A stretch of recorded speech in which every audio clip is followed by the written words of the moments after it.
High students, আমাদের চ্যানেলে সবাইকে স্বাগত।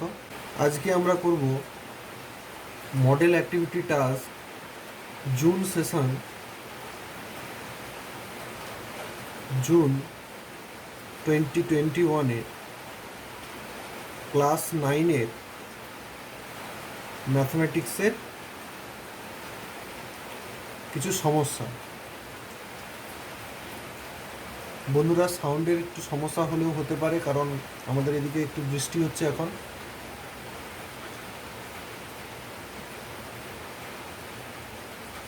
Question number 1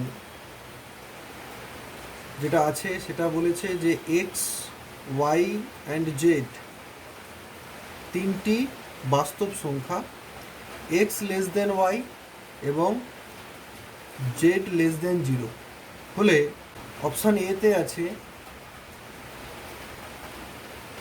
x into z less than y into z, বিতে রয়েছে x into z greater than y into z এবং সিতে রয়েছে x into z lesser equals to y into z এবং ডিতে রয়েছে x into z equals to y into z. আমাদের যে ডেটা দেওয়া আছে এক্স লেস দেন ওয়াই দেওয়া আছে এবং জেড লেস দেন 0 দেওয়া আছে, where X Y Z are all belongs to real numbers বা বাস্তব সংখ্যায় রয়েছে। তাহলে এখান থেকে যদি আমরা এই ইনইকুয়ালিটিতে বা এই অসমীকরণে যদি আমরা জেড দিয়ে গুণ করি তাহলে কি দাঁড়াবে না, x into z and y into z. এখানে বলে রাখা ভালো, যেহেতু জেড লেস দেন 0 তার মানে Z negative.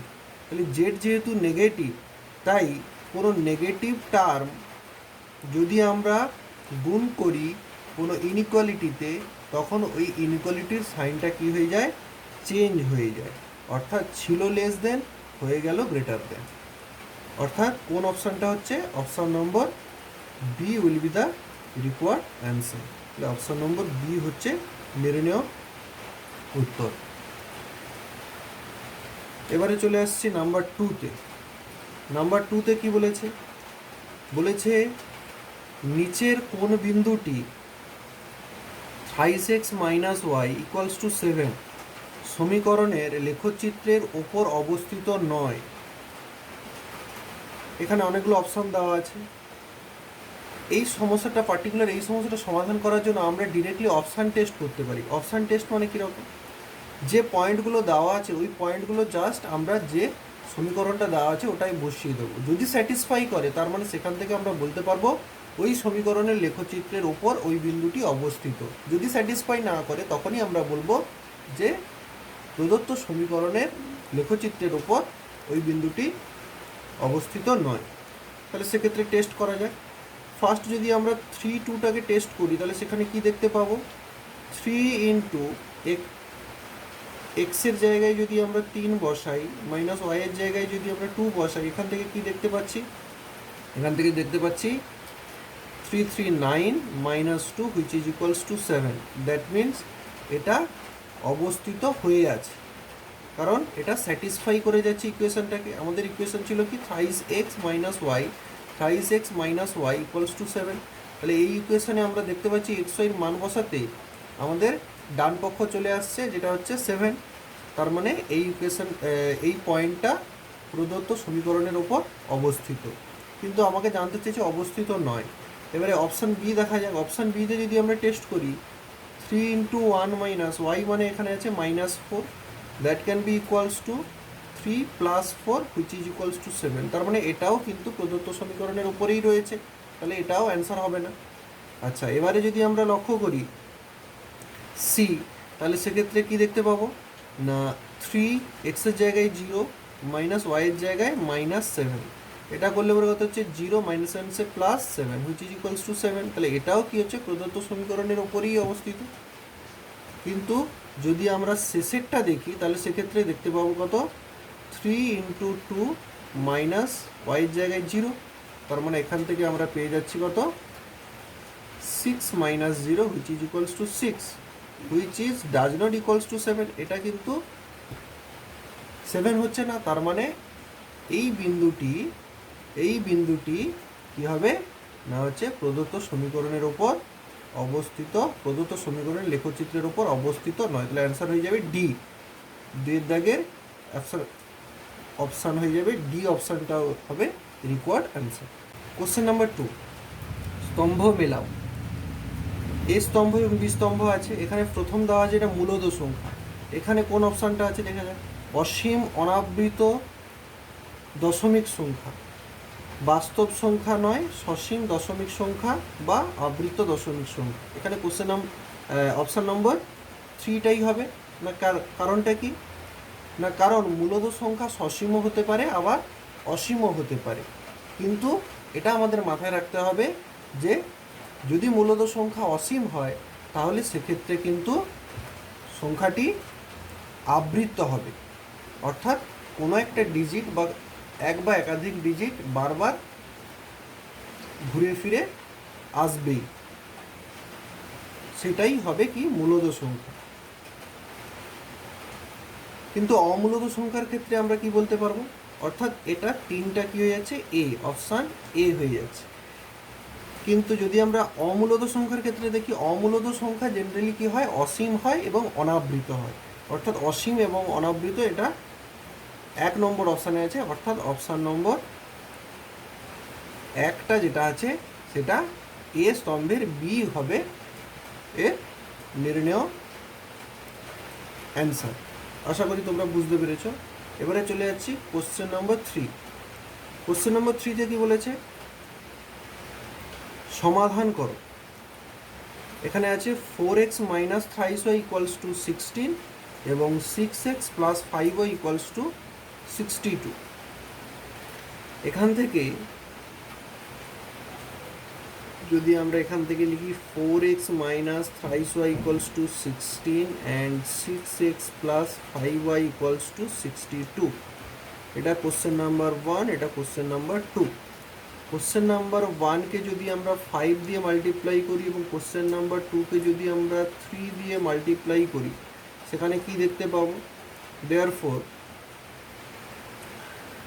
20x minus 15y equals to 80 and 18x plus 15y equals to 186। এটাকে যদি আমরা অ্যাড করে দিই তাহলে সেক্ষেত্রে এটা হয়ে যাচ্ছে 38x ইকুয়ালস টু 6 অ্যান্ড 266, এটা ইমপ্লাই করছে x equals to 266 divided by 38, this is 19,133 and 19,7, that can be implied that x equals to 7। এবং আমরা যদি এই x equals to 7 1 নম্বর সমীকরণে পুট করি বা লিখতে পারি এখানে কি, putting the value of x, putting the value of x in 1, we get কি পাবো, 4 into 7 minus 3 into y equals to 16, implies that 28 minus 3y equals to 16, implies that minus 3y equals to 16 minus 28, implies that minus 3y equals to minus 12, implies that y equals to 4. Therefore, the required solutions will be x equals to 7 and y equals to 4। এরপর চলে আসছি question number 4। প্রমাণ করো যে 2,0, 5,0, 6,2 এবং 3,2 বিন্দুগুলি পরপর যোগ করলে একটি সামান্তরিক উৎপন্ন হয়। তাহলে এটার জন্য আমাকে কী করতে হবে, ফার্স্ট ধরে নিতে হবে let a 20 b 50 c 62 d 32। therefore a b ডিস্টেন্সটা কত হয়ে যাবে, 2 - 5 whole square plus 0 - 0 whole square. This is the distance between two points, distance between two points a and b. Equals to কত হচ্ছে, square root of -3 whole square plus 0 square, which is equals to square root of 9 plus 0, which is equals to 3 units। and BC B আছে 5 - 6 whole square plus 0 - 2 whole square equals to square root of -1 whole square plus -2 whole square equals to square root of 1 plus 4 equals to square root of 5 units। একইভাবে CD বের করতে হবে। CD কত হয়ে যাচ্ছে, 6 - 3 whole square plus 2 - 2 whole square, which is equals to 3 square plus 0 square, which is equals to 3 units। DA কত হয়ে যাবে,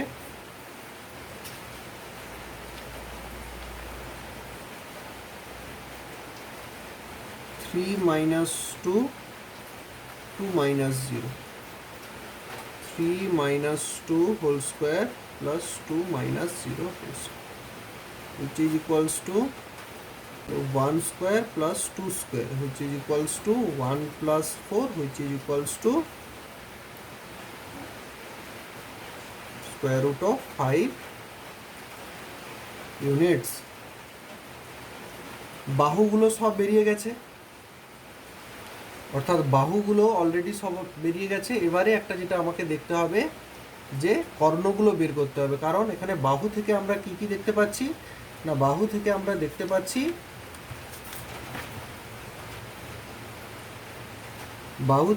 দেখতে পাচ্ছি এ বির সঙ্গে মিলেছে সিডি, কারণ এ বি 3 ইউনিটস আছে এবং সিডিও 3 ইউনিটস আছে, অর্থাৎ পরস্পর বিপরীত বাহুগুলো মিলেছে। আবার বিসি √5 হয়েছে এবং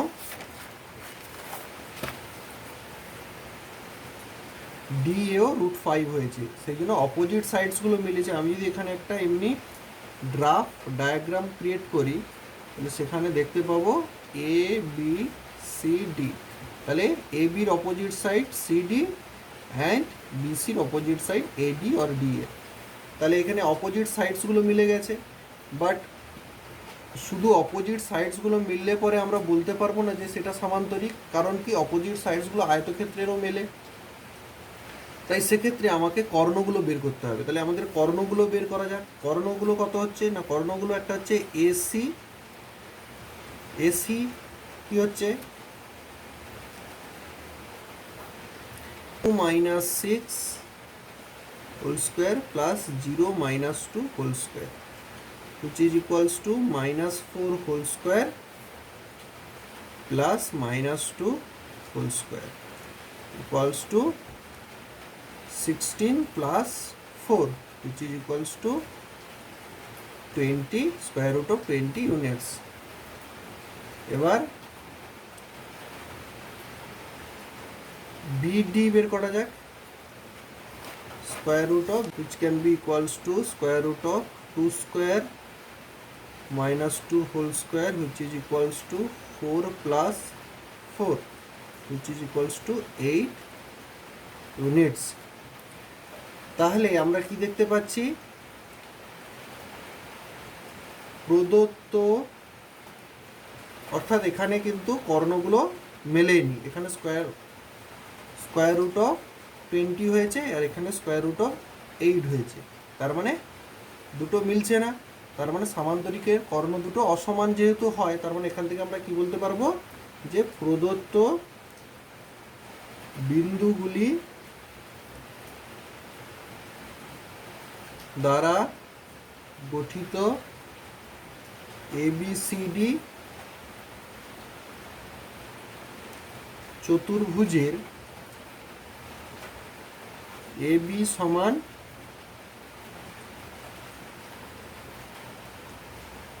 CD কমা দিয়ে BC সমান DA এবং অর্থাৎ পরস্পর বিপরীতগুলো সমান হয়েছিল এবং কর্ণগুলো AC does not equals to BD, কর্ণগুলো সমান হয়নি। অর্থাৎ এই যে কর্ণ দুটো রয়েছে এই দুটো ACটা বড় হয়ে যাচ্ছে, BDটা ছোট হয়ে যাচ্ছে, সেক্ষেত্রে AC does not equals to BD, therefore ABCD চতুর্ভুজটি একটি সমান্তরিক। অর্থাৎ প্রদত্ত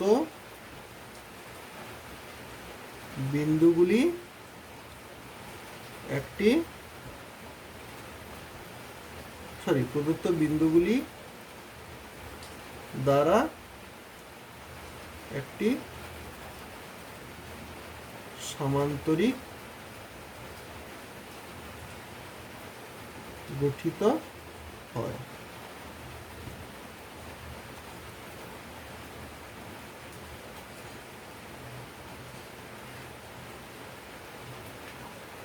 থ্যাংক ইউ স্টুডেন্টস। ছাত্ররা please like, share and comment, and more specially please subscribe my channel, যেটা আমাদের বিভিন্ন ধরনের নতুন নতুন ভিডিও তৈরি করতে উৎসাহিত করবে।